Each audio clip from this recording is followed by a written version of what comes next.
Hello students, कैसे हो? बढ़िया। सुनो, today continuing with the chapter of rotational motion, we want to discuss work done in rotational motion. Given body is rotating about certain axis of rotation on applying torque and body is displaced through angle theta, so we want to see what will be the amount of work done. जैसे बेटा आप याद करिए, translational motion में आप क्या लिखते हो कि if F force is applied on a body due to which there is displacement S, then work is taken at dot product of force and displacement. अब बॉडी क्या कर रही है? रोटेट कर रही है. अब सबसे पहले तो वही बात है कि बॉडी रोटेट कब करेगी? When you will applying force at an angle to the axis of rotation. तो इसमें हम सबसे पहले क्या कंसिडर कर रहे हैं? ये मैंने क्या लिया है बेटा? I am considering this is a wheel of radius R. मैंने ये क्या लिया है? एक व्हील ले लिया रेडियस आर का. और उसके बाद मैं ये कह रही हूं कि this wheel is rotated about an axis. Wheel is rotated about an axis passing through center O. About an axis passing through center O. When we are applying force F like this, जब मैंने force F इस तरीके से apply की है, तो अब मैंने ये देखा कि नेचुरली जब मैंने फोर्स एफ इस तरीके से अप्लाई की, I am applying this force at an angle of 90 degree to this. देखो, क्योंकि बेटे एक्सिस ऑफ रोटेशन यहां से है ना, तो that means this is the distance of the axis of rotation from the point of application of force. A is the point of application of force, O is the point from where the axis of rotation will pass. तो O A क्या है बेटा? दिस is द perpendicular distance between axis of rotation and point of application of force. ठीक है ना? तो अब इसकी वजह से क्या होगा? टॉर्क प्रोड्यूस होगी. होगी कि नहीं? तो टॉर्क क्या होती है? Force into perpendicular distance. तो अदर दैट मीन्स अब मैं अगर ये कह रही हूं कि भाई body is rotated and it moves from this wheel. जो व्हील है क्या हो रहा है? रोटेट हो रहा है and it moves from position A to B. तो उसके अंदर कितनी एंगुलर डिस्प्लेसमेंट आ गई? लेट अस से this angular displacement is d theta. ठीक हो गया? तो अब आप देखिए कि आपके पास वर्क डन क्या बनेगा. नेचुरली अगर आप सिंपल भी लो तो you will say it will be F dot displacement and that displacement is A B. देखो, व्हील ए पॉइंट से मूव करके बी पॉइंट तक आया, तो इसके अंदर लीनियर डिस्प्लेसमेंट क्या है? यही है ना. तो that means now what is this? F into A B. A B जब आपने डिस्प्लेसमेंट ले ली इसमें, तो अब ये डिस्प्लेसमेंट आपके पास क्या है बेटे? This displacement will be r into d theta. कैसे? This is the length of the arc, है ना. D theta is the angle subtended at the center of the circle by means of this arc. तो क्या होता है? L is equal to r theta. तो length r into d theta. तो f r d theta. Now what is f into r? Torque. So it is torque into d theta. ठीक है कि नहीं? वैसे भी आप यहाँ पर टॉर्क परपेंडिकुलर डिस्टेंस से भी बता दिया. अदरवाइज भी आप देख रहे हो तो अगर आप इस तरीके से भी लोगे तो नेचुरली आर रेडियस है और एफ अलोंग टेंजेंट है, तो angle between the two is 90 degree. तो इसलिए आपके पास टॉर्क क्या बन गया? R into f. तो ये that means you can take डब्ल्यू is equal to dot of theta. So इसका मतलब जैसे हम लीनियर मोशन में एफ डॉट एस लिखते हैं, उसी तरीके से रोटेशनल मोशन में आपके पास वर्क आ गया dot product of torque and angular displacement. तो बेटा मैंने बड़ी सिंपल सी बात की है. मैंने एक व्हील कंसिडर कर लिया. मैं कंसिडर कर रही हूँ उस व्हील जो है वो उसके अंदर रोटेशनल मोशन है, that is rotating about an axis passing through centre of the wheel on applying force है, तभी करेगा ना जब कोई फोर्स उस पर लगेगी। और अब मैंने ये देखा कि that wheel moves from position A to B on the linear, जो उसका व्हील का पार्ट है उसके ऊपर, तो उसमें एंगुलर डिस्प्लेसमेंट कितनी हो गई, डी थीटा हो गई। तो मैंने सिंपल वर्क ले लिया, फोर्स इनटू डिस्प्लेसमेंट। तो उस डिस्प्लेसमेंट को मैंने लिखा जब, तो वहां से मेरे पास ये आ गया। तो अब अगर बेटा वर्क आपके पास आ गया टॉक डॉट डी थीटा, तो फिर पावर क्या आ जाएगी, power is work upon time, तो d theta by d t. And what is d theta by d t, angular velocity. So that means power क्या बन गया बेटा, dot product of torque with angular velocity. जैसे उसमें आपके पास क्या होता है, between force and velocity f dot v होता है ना, तो उसी तरीके से आपके पास ये आएगा। तो अब मैं आपको साथ साथ में बताती गई हूँ बेटा कि ये सारे जो है एनालॉगस, मतलब कंपैरिजन आप अपने माइंड में करते जाइए कि जो आपने रोटेशनल मोशन में लिया है उसके अकॉर्डिंगली ट्रांसलेशनल मोशन में क्या था, या जो ट्रांसलेशन मोशन में था रोटेशनल मोशन में क्या आएगा। Now next we want to discuss law of conservation of angular momentum। याद है ना हमने कि पहले क्या पढ़ा हुआ है बेटा, law of conservation of linear momentum. अब ये कहां से आएगा, we know that relation between torque and angular momentum is torque is equal to dl by dt। जैसे उसमें आपने क्या कहा था, मैं आपको याद करवा रही हूँ, force is rate of change of linear momentum, है ना।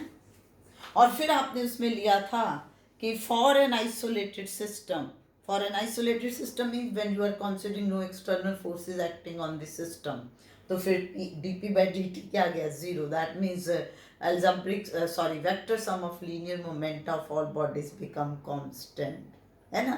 तो इसी तरीके से यहाँ पर आपके पास आ गया कि we know that torque is rate of change of angular momentum। Now when external torque acting on the system या acting on the body, है ना, इज जीरो, तो इसका मतलब क्या बन गया बेटा, dl by dt is zero, which means l is constant. तो ये याद रखना, इसके ऊपर वेक्टर है तो लेना है। तो मैंने सिस्टम की बात की है कि इस बॉडी जो है एक से ज्यादा भी हो सकती है ना। तो इसका मतलब अब क्या आएगा, law of conservation of angular momentum, it states that vector sum of angular momenta of number of bodies in a system remains constant when no external torque is acting on it। और अगर आप simple एक body की बात करोगे तो क्या कहोगे, it states that angular momentum of body remains constant when no external torque is acting on it। ठीक होगी बात। तो अब इसमें ये आपके पास आ गया। अब इसमें आपको जैसे वहां पर हम कहते हैं, अब आपको आ सकता है कि यू गिव सम एग्जांपल्स। तो अब इसमें जैसे आई कांस्टेंट है, तो बेटे अब आपको याद है कि लास्ट लेक्चर में हमने ये स्टडी किया था कि L is equal to I omega. इसका मतलब when torque is zero, that means I omega is constant। इसका मतलब I1 omega 1 is equal to I2 omega 2। ये कब होना है, when no external torque is acting। तो इसका मीनिंग क्या होगा कि अगर हम I2 को चेंज कर देते हैं, कैसे चेंज कर देते हैं, with the change of distribution of mass। देखो moment of inertia distribution of mass पे, देखो एक्सिस तो वही है बेटे, मैं अभी आपको एग्जांपल्स बताऊंगी, आपको और क्लियर हो जाएगा। तो हमने क्या कहा कि इसमें हम क्या चेंज कर देते हैं, हम चेंज कर देते हैं value of I2 by changing distribution of mass. मान लो आपने I2 को इंक्रीज कर दिया, ठीक, तो फिर ओमेगा 2 की वैल्यू क्या हो जाएगी, डिक्रीज हो जाएगी। मैं इसमें आपको बड़ा इंटरेस्टिंग एग्जांपल दे रही हूँ। बेटा आप रोटेटिंग प्लेटफॉर्म है एक, ठीक है, रोटेटिंग प्लेटफॉर्म के ऊपर आप खड़े हो जाओ। अब बाहर से किसी ने धक्का नहीं देना, कोई झूला नहीं देना, नो एक्सटर्नल टॉक। तो अब सिस्टम क्या है, आप खुद और rotating platform, right, nothing else. अब क्या करते हो आप, जब आपने उसमें अपने हाथ में हैवी डंबल्स ले लिए, ठीक है, डंबल्स पकड़ के you are keeping your arms in this like this, stress position में है, तो आप देखोगे कि प्लेटफॉर्म जो है बड़ा धीरे धीरे चल रहा है। एक बार स्टार्टिंग में आपने मोशन कर दी प्रोड्यूस, ठीक है ना, एक बार कर दी तो बड़ा धीरे धीरे चल रहा है। अब आप उसकी स्पीड बढ़ाना चाहते हो, बाहर से कुछ लगाना नहीं है, बाहर से किसी ने धक्का नहीं देना, तो तुम क्या करो, अपने जो आर्म्स है उसको अपने ऐसे क्लोज लाओ चेस्ट के।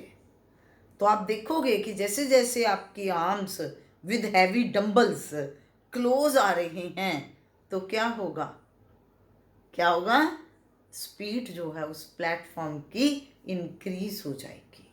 क्यों, क्योंकि मैंने पहले कहा हैवी डंबल्स, हैवी मास है जो यहाँ पर था, अब बेटा रोटेट कर रहा है, एक्सिस ऑफ रोटेशन यहाँ है, और वो मास जो है that is far away from axis, तो मोमेंट ऑफ इनर्शिया की वैल्यू काफ़ी ज़्यादा होगी। अब जैसे जैसे आप उस मास को क्लोज टू बॉडी ला रहे हो, तो naturally distribution of mass change हो गया, मोमेंट ऑफ इनर्शिया की वैल्यू डिक्रीज हो रही है, तो ओमेगा जो है एंगुलर वेलोसिटी जो है प्लेटफॉर्म की वो क्या होगी, इंक्रीज होगी। इसी तरीके से आप देखते हो आइस स्केटिंग जब करते हैं तो आपने वहाँ देखा वो किस चीज़ से कंट्रोल करते हैं, आप ध्यान से देखना, कभी कभी वो अपनी लेग्स को स्ट्रेच कर लेते हैं, कभी कंप्रेस कर लेते हैं, लेग्स और आर्म्स की पोजीशन से ही वो सारा चेंज होता है कि नहीं। तो उसमें भी बेटा यही रीज़न है कि वो स्ट्रेस पोजीशन में जब अपनी बॉडी को ले आएंगे तो उससे मोमेंट ऑफ इनर्शिया की वैल्यू इंक्रीज हो जाएगी। जैसे उनको लगता है कि ये आइस जो आगे काफ़ी फिसलन है, उनको स्पीड को कम करना है, तो बॉडी को स्ट्रेच पोजीशन में ले आएंगे। अब आपने नोटिस किया होगा कि आप ये देखो कि अगर स्विमर ने जंप करना है स्विमिंग पूल के अंदर, तो डाइवर वो क्या करता है, अपनी बॉडी को पूरा कर्ल कर लेता है ना, फिर वो अंदर जाता है, ऐसे कर्ल करके जाता है ना, तो उससे क्या होता है, जब बेटे उसने अपनी बॉडी को कर्ल कर लिया, that means moment of inertia की वैल्यू रिड्यूस हो गई, जिससे एंगुलर वेलोसिटी जो है वो इंक्रीज हो जाएगी। So all these are the examples of law of conservation of angular momentum. और अब आप इस मोमेंट ऑफ इनर्शिया को, जैसे बेटे मैंने यहाँ एंगुलर मोमेंटम के साथ एंगुलर वेलोसिटी के साथ रिलेट किया मोमेंट ऑफ इनर्शिया को, तो we can also relate it with the time period. कर सकते हैं, देखो ना कि हमने ये कहा कि when no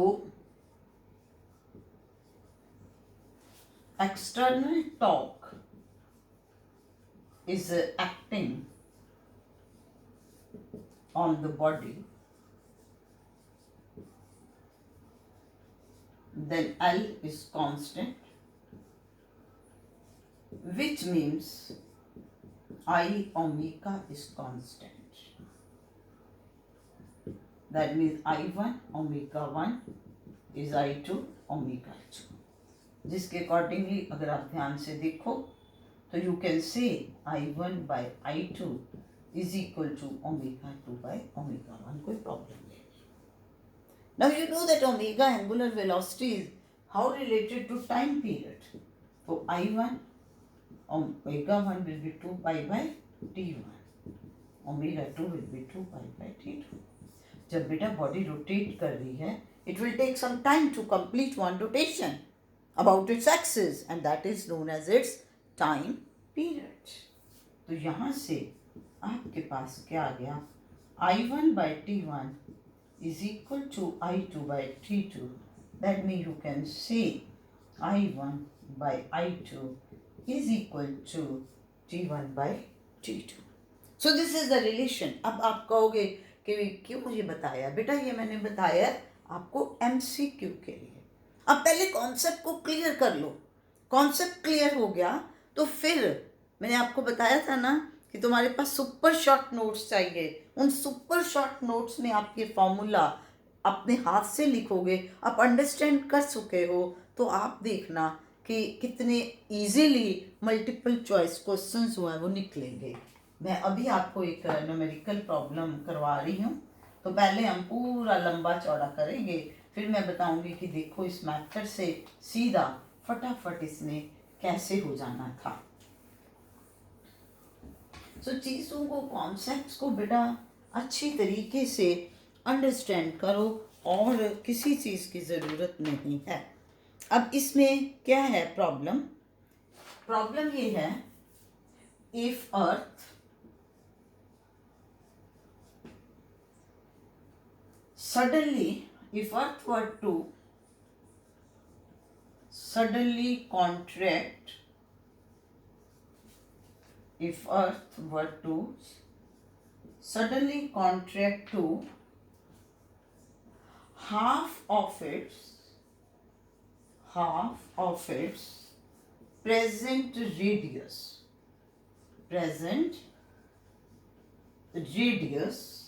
by how much would the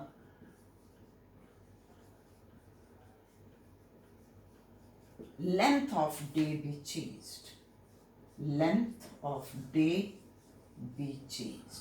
अब एकदम तो आपको अटपटा लगना है, ये क्या, कैसे? अब लेकिन अगर ध्यान से देखो बेटा, इट इज़ वेरी सिंपल। मैंने क्या कहा है कि अर्थ का रेडियस पहले r था, और आपको पता है when earth is rotating round its own axis, तो एक कंप्लीट रोटेशन के लिए जो उसको टाइम लगता है दैट इज 24 आवर्स, उसका टाइम पीरियड ही तो होता है।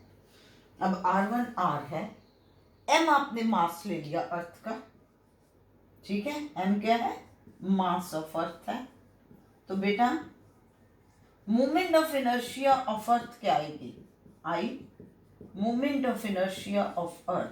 जब ये बेटे रोटेट कर रही है, it is like a sphere, it is rotating about one of its diameter, तो इसलिए हम यहाँ पर जो फॉर्मूला लेंगे for moment of inertia that is 2/5 mr²। क्यों लिया ये?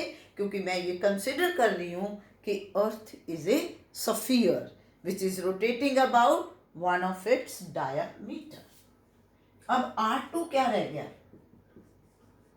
R/2, मास सेम है, तो अब बच्चे I1 क्या होगा, 2/5 mr² that is 2/5 m into r², ठीक हो गया। अब I2 क्या होगा, 2/5 m, अब रेडियस चेंज होके r² हो गया, और R2 की वैल्यू है r/2, तो ये r/2 का स्क्वायर आ गया, ठीक हो गया। अब आगे देखो, आपने लिया I1 ω1 is equal to I2 ω2, क्योंकि अर्थ जब रोटेट कर रही है कोई एक्सटर्नल टॉर्क एक्ट नहीं कर रहा, तो क्या लिखोगे, नो एक्सटर्नल टॉर्क एक्ट्स, ये जरूर लिखना है। तो अब ये बन गया I1 2π/T1 is equal to I2 into 2π/T2, और 2π से 2π कैंसिल हो गया, that means I1/I2 is equal to T1/T2, or you can say what is T2? T2 will be beta I2/I1 into T1, ठीक हो गया। अब I2 क्या है, 2/5 m r² by 4, I1 क्या है, 2/5 mr², T1 is 24 hours. 2/5 mr² cancel हो गया तो ये 1/4 इंटू 24 तो इट विल बी 6 hours. तो अब पहले तो देख लो, आपसे ये भी पूछा जा सकता था कि when radius of earth is reduced to half of the value, original value, then what would be length of the day? तो now the time period is 6 hours, तो length of the day will be 6 hours. तो 24 घंटे की जगह length of day 6 hours रह जाएगी. तो decrease कितना हुआ? 24 minus 6, that is 18 hours. तो इतना टाइम लगा के किया. अब जब अगर तुमने कॉन्सेप्ट समझ लिया, अब तुम्हें मल्टीपल चॉइस क्वेश्चन करना है तो हमें इतना टाइम ही नहीं लगाना. मैंने आपको सीधा फॉर्मूला बताया था. हम लेंगे I2/I1 is equal to T2/T1. तो मेरे को पता है कि मास सेम रहा, रेडियस हाफ रह गया, तो मोमेंट ऑफ इनर्शिया 1/4 हो गई. ठीक है, तो मेरे पास सीधा आ गया कि T2 is T1/4. Low, orally हो गया. ठीक है ना. तो इसलिए मैं इस चीज़ पे स्ट्रेस देती हूँ कि फर्स्ट यू अब कवर योर कॉन्सेप्ट, अच्छी तरह से क्लियर करके कॉन्सेप्ट जब आप फॉर्मूले लिखते हो तो बेटा आप MCQ में या 1 मार्क क्वेश्चन में यहाँ डिटेल देने की ज़रूरत नहीं है, तो वहाँ आप वर्बल कैलकुलेशन जो है वो कर सकते हो. देखो MCQ में पहला पॉइंट आना है कि you should know how to apply the concept. फिर दूसरा पॉइंट आना है टाइम मैनेजमेंट. टाइम मैनेजमेंट जो है वो उसमें घर आके तो आप पढ़ते हो, आपको लगता सारे क्वेश्चंस आते थे. तो ये बात है. अब मैं तुम्हें देने लगी हूँ एक समरी. समरी किस चीज़ की? Comparison of linear and angular motion. Linear and rotational ले लो, लीनियर एंड रोटेशनल या एंगुलर मोशन. अब देखो बेटा, लीनियर मोशन में सबसे पहले आती है डिस्प्लेसमेंट. तो डिस्प्लेसमेंट जब आप लीनियर मोशन लिखते हो तो उसमें क्या लिखते हो? लीनियर में x. तो यहाँ पर आपके पास आएगी angular displacement and that will be theta. उसके बाद आ गया वेलोसिटी. लीनियर में वेलोसिटी क्या लिखते हो? v, that is dx/dt. और रोटेशनल में ओमेगा, दैट इज d(θ/dt). और अब उसके बाद यू शुड नो इन दोनों का आपस में क्या रिलेशन है. अगर आप बेटा लेते हो मैथमेटिकली तो यहाँ लिखती हूँ मैं रिलेशन. तो अगर बच्चे आप अपना स्केलर रिलेशन लेते हो तो we write this scalar relation as v is equal to r omega. और अगर वेक्टर फॉर्म में लिखते हो तो v is equal to r cross omega. उसके बाद आ जाता है एक्सेलरेशन. तो बेटा इस चीज को टेबल का क्या फायदा होगा कि आप खुद कोई चीज कहीं पर भूल भी जाओगे तो फटाफट एक्सप्रेशन लिख सकते हो. यहाँ लीनियर एक्सेलरेशन है which will be dv/dt और double rate of change with respect to displacement. यहाँ क्या आता है? Omega d omega by d t, sorry d omega by d t और डबल डिस्प्लेसमेंट विद. ठीक हो गया. और उसके बाद alpha a is equal to r alpha, sorry a is equal to r alpha और वेक्टर फॉर्म में a is equal to r cross alpha. उसके बाद मास आपके पास यहाँ आता है तो यहाँ बेटा उसकी जगह पर आपके पास क्या आता है? Moment of inertia. याद है ना, मैंने आपको कहा भी था कि moment of inertia plays the same role. उसके बाद यहाँ पर आपके पास है लीनियर मोमेंटम p. ठीक है, तो यहाँ आपके पास क्या है? Angular momentum. अब P लीनियर मोमेंटम को आप लिखते हो m into v, mass into velocity, तो एंगुलर मोमेंटम को आप लिखते हो I इंटू ओमेगा, है ना। और इनका आपस में क्या रिलेशन है, L is equal to R cross P, है ना। इंटरेस्टिंग बात। अब उसके बाद यहाँ पर आपके पास आता है फोर्स F, यहाँ पर आपके पास आता है torque. Now force F is mass into acceleration, तो torque is I into alpha, और रिलेशन क्या है, R क्रॉस F। तो बेटा ध्यान से देख रहे हो कि वेलोसिटी मैंने इधर v ली है, तो उधर आपके पास ओमेगा है, तो v is r cross omega. अगर लीनियर एक्सेलरेशन a है और एंगुलर एक्सेलरेशन अल्फा है, तो a is r cross alpha. तो जो मास है वो मोमेंट ऑफ इनर्शिया है, तो लीनियर मोमेंटम p mv है, तो angular momentum l is i omega, तो ये रिलेशन बन गया। तो इसी तरीके से फोर्स का आपके पास आ गया। Then kinetic energy. अब काइनेटिक एनर्जी बेटा यहाँ पर लीनियर में हाफ एम वी स्क्वायर, और यहाँ पर बेटा रोटेशनल में एम की जगह आई, वी की जगह ओमेगा। और उसके बाद बेटा आपके पास याद है, यहाँ आप रिलेशन बना लेते हो काइनेटिक एनर्जी का पी स्क्वायर बाय 2m, तो यहाँ भी बना के देख लो, तो ये रिलेशन क्या बनेगा, एल स्क्वायर अपॉन 2i। और उसके बाद आप वर्क ले लो, मैंने अभी आपको करवाया। यहाँ वर्क आपके पास क्या आता है, dot product of force and displacement, तो यहाँ पर वर्क आएगा dot product of torque and displacement. उसके बाद पावर, पावर यहाँ पर क्या है, dot product of force and velocity, तो यहाँ पर बेटा पावर आ गई dot product of torque and angular velocity. तो अगर आप इनको ध्यान से कर लेते हो तो बेटा कोई कंफ्यूजन ही नहीं रहेगी आपके पास। तो क्लियर हो गया ना कि काइनेटिक एनर्जी ट्रांसलेशनल मोशन में क्या है, रोटेशनल में क्या है, वर्क क्या है, पावर क्या है, लीनियर मोमेंटम क्या है। दैट मीन्स कि जो रोल लीनियर मोमेंटम का ट्रांसलेशनल मोशन में है, रोटेशनल में वो एंगुलर मोमेंटम है। तो एंगुलर मोमेंटम जो है फॉर्मूला एम की जगह आई, पी की जगह ओमेगा।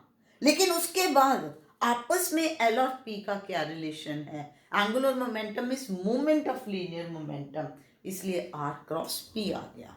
जो रोल लीनियर मोशन में फोर्स का है, रोटेशनल मोशन में वो टॉर्क का है। ना टॉर्क क्या है, मूवमेंट ऑफ द फोर्स, इसलिए आर क्रॉस एफ। अब अगर फोर्स मास इनटू एक्सेलरेशन है, एम की जगह आई आ गया, ए की जगह अल्फा आ गया। और मैंने ये सारे रिलेशंस आपको करके भी दिखाए हैं, और उसमें आपने देखा है कि हमने कॉन्सेप्ट लगा के ही डेरिवेशंस की हैं। तो बेटा अगर आप इस चार्ट को याद कर लेते हो तो ये आपके पास रेडी रेकनर है for all the terms of rotational motion. आपको कहीं पर कोई प्रॉब्लम नहीं आएगी। इवन आप अपना law of conservation of angular momentum का भी कर सकते हो कि when F is 0 that means p is constant. तो ये law of conservation of linear momentum आ गया। यहाँ आप कह दोगे when torque is 0 then L is constant, that is law of conservation of angular momentum. So please अच्छी तरीके से इस रेडी रेकनर टेबल को अपनी कॉपी पे अच्छी तरीके से बनाइए। मैंने तो फटाफट एक्सप्लेन कर दिया, आप अच्छी तरह ध्यान से सारी चीज़ों को लिखिए, तो really it will be very much helpful to you. और आप इस टेबल को मेरे डिस्क्रिप्शन में नोट्स में भी आपको मिल जाएगा, वहाँ से आप क्लियरली इसको नोट डाउन कर सकते हो। So please comment in comment box, press the icon button so that you get notification for the next video. Thank you.